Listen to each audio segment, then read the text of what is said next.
Thank you very much. It's an honor to have a very, very special person. I've dealt with him for a long time, Benjamin Netanyahu, Prime Minister of Israel. And we had lunch together, we had meetings together, staff, and I think we've come up to some pretty good solutions and conclusions. And we'll be working a little bit after this, and then I assume you're going back home. Yes, sir. This is a quick stop, in and out. But we appreciate you being here, and we are a friend of Israel, as you know. I would say that I'm by far the best president that Israel has ever even thought of seeing.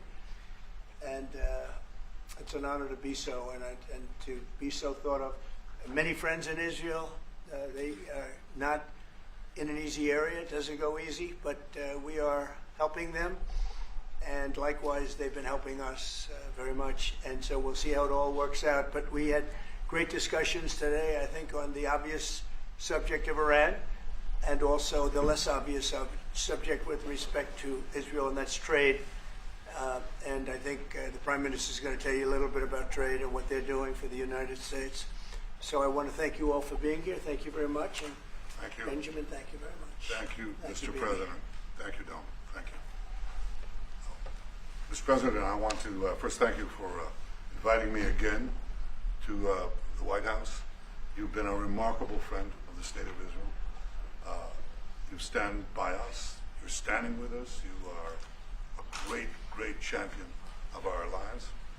And you actually do the things that you say you do. And I think that people respect that enormously. I certainly do, and the people of Israel do, and I think the Jewish people do as well. We just saw your representative in the Department of Justice fighting anti-Semitism, standing up for Israel in international forums. I just want you to know from the heart, it's deeply, deeply appreciated. As you said, we had the opportunity to talk today about many subjects.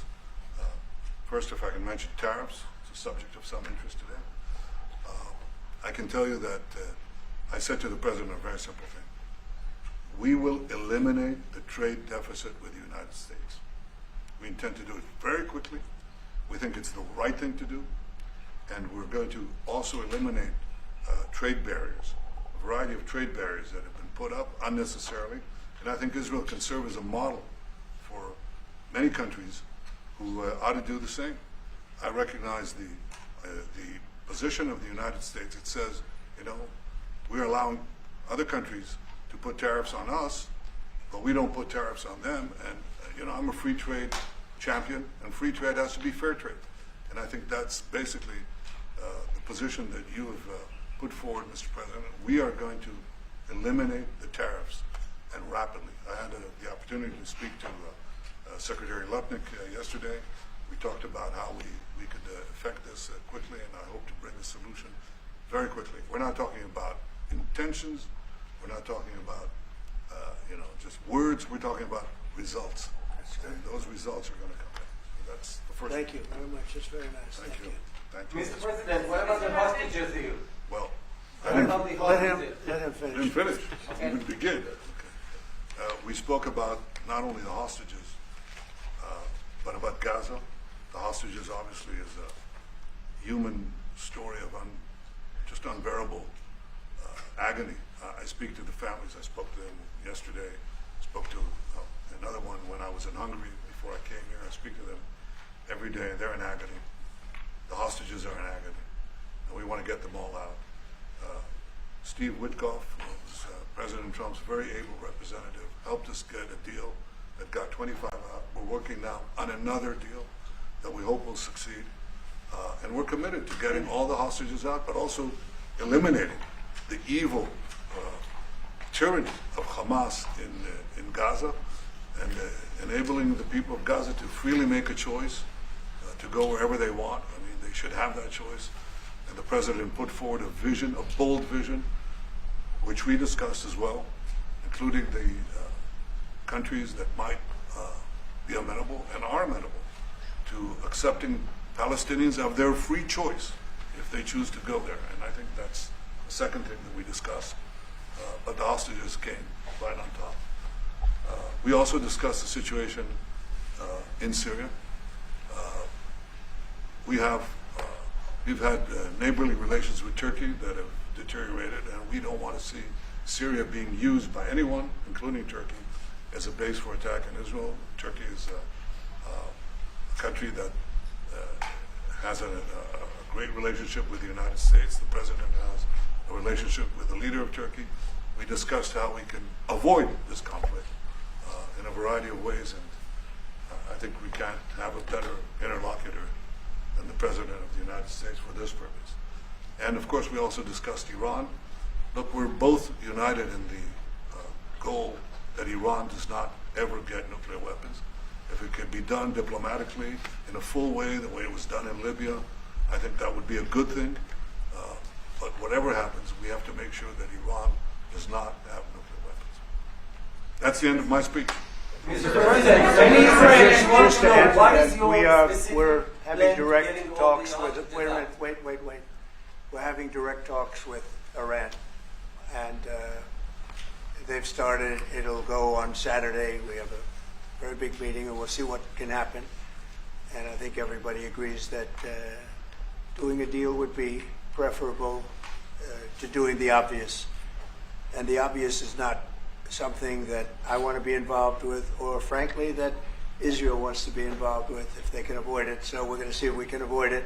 But it's getting to be very dangerous territory.